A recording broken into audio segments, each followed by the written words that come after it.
ସ୍ତୁତି ଚିନ୍ତାମଣି 91 ବୋଲି।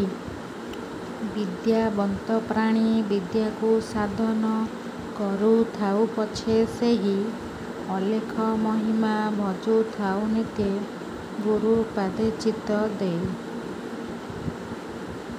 ସକଳ ବିଷୟ କର୍ମେ ଲାଗିଥାଉ ବିଦ୍ୟା କାହିଁକି ଛାଡ଼ିବ। ସଦ୍‌ଗୁରୁପାଦେ ଚିତ୍ତ ରଖିଥିଲେ ନିଶ୍ଚୟ ସେ ତରି ଯିବ। ତପସ୍ୱୀ ପରାଣୀ ତପ କରୁ ପଛେ ଗୁରୁ ଧର୍ମ ଭଜୁଥାଉ। ନାମ ନ ଭଜିଲେ ଏ ରବି ତଳରେ ବାସ ନ ମିଳିବ ଆଉ।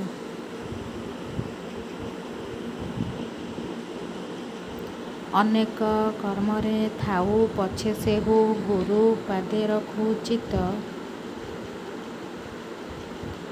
ସଦ୍‌ଗୁରୁପାଦେ ସେବା କରିଥିଲେ ମୋକ୍ଷ ହେବ ପରା କତ। ଦୟାବନ୍ତ ପ୍ରାଣୀ ଦାନ ପୁଣ୍ୟ କରି ଅନ୍ନ ଜଳ ଛତ୍ର ଦେଉ। ଅନେକ ଚିନ୍ତାରେ ଜଡ଼ି ଥାଉ ପଛେ ମହିମାକୁ ଭଜୁଥାଉ।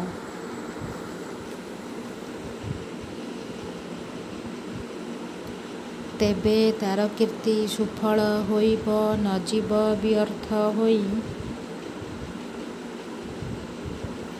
ଶ୍ରୀଗୁରୁ ଛାମୁରେ ସେବା ଯୋଗାଇଲେ ମୁକ୍ତି ଲଭିବ ସେଇ।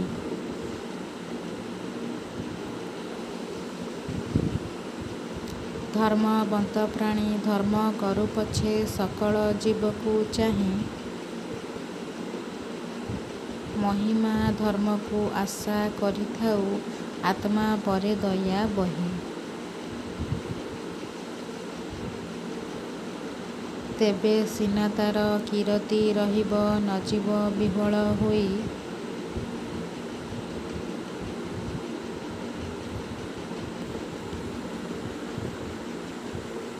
ଗୁରୁ ଧର୍ମ ଯେବେ ଆଶ୍ରା କରିଥିବ ମୁକ୍ତି ପାଇବ ସେହି। ବ୍ୟାଧ ହୋଇ ଯେବେ ଯିବ ମରା ବୃତ୍ତି ଜୀବ ବଧୁଥାଉ ପଛେ। ଅଲେଖ ମହିମା ଭଜୁଥାଉ ଏକା ଦୃଢ଼ କରିଥାଉ ନିଶ୍ଚେ।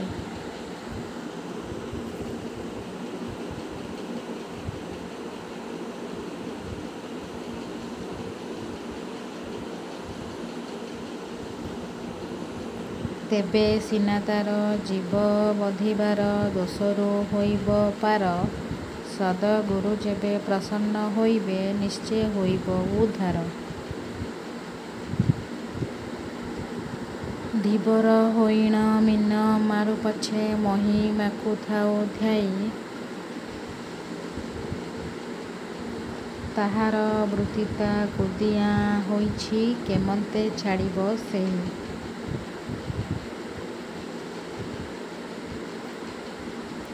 ଅନେକ ବିଷୟା କର୍ମରେ ଲାଗିଣ ଗୁରୁ ସେବା କରୁଥାଉ।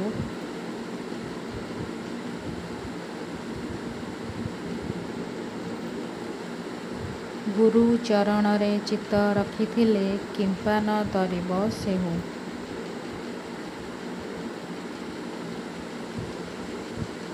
ମୁଛି ହୋଇ ଚର୍ମ କାଟୁଥାଉ ପଛେ ନାମରେ ଆଶ୍ରିତ ହେଉ।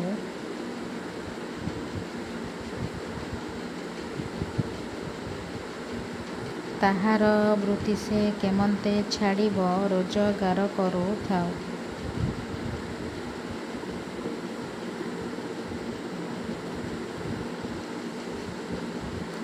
ଗୁରୁ ଧର୍ମେ ଯେବେ ତତ୍ତ୍ୱ ରଖିଥିବ ନିଶ୍ଚେ ଉଦ୍ଧାର ପାଇବ।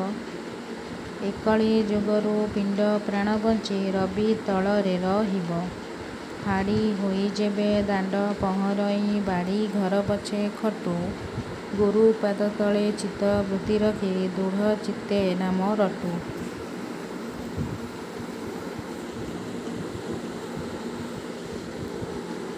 ତାହାର ବୃତ୍ତି ସେ ନ ରଖିବ ଯେବେ କେ କରିବ ସେହୁ କର୍ମ।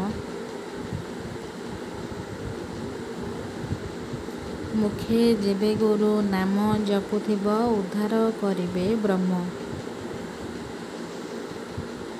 ଅଜ୍ଞାନୀ ଜନ ଯେ କିଛି ହିଁ ନ ଜାଣୁ ଗୁରୁ ସେବା କରୁଥାଉ।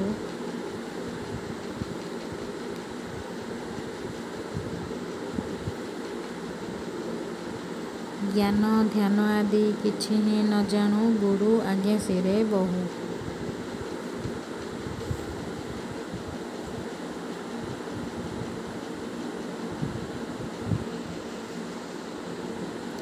ଦୟା ହେବ ଯେବେ ଅବଶ୍ୟ ତରିବ ଏଥିରେ ସଂଶୟ ନାହିଁ।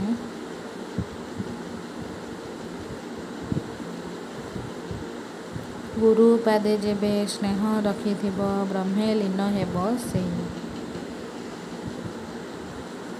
ଶୁଣ ସୌଖ୍ୟଜନେ ନାମର ମହିମା ନାମ ବିନୁ ନାହିଁ ଗତି।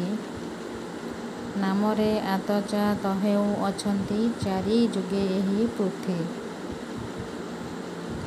ନାମ ଛାଡ଼ିଦେଲେ ଦେହ ଛାଡ଼ିଯିବ ଧରିଥାଅ ଦୃଢ଼ କରି। ଗୁରୁ ପାଦ ଧ୍ୟାଇ ଭଣେ ଭୀମ ଭୋଇ ଦିବା ନିଶି ଆଶ୍ରା କରେ।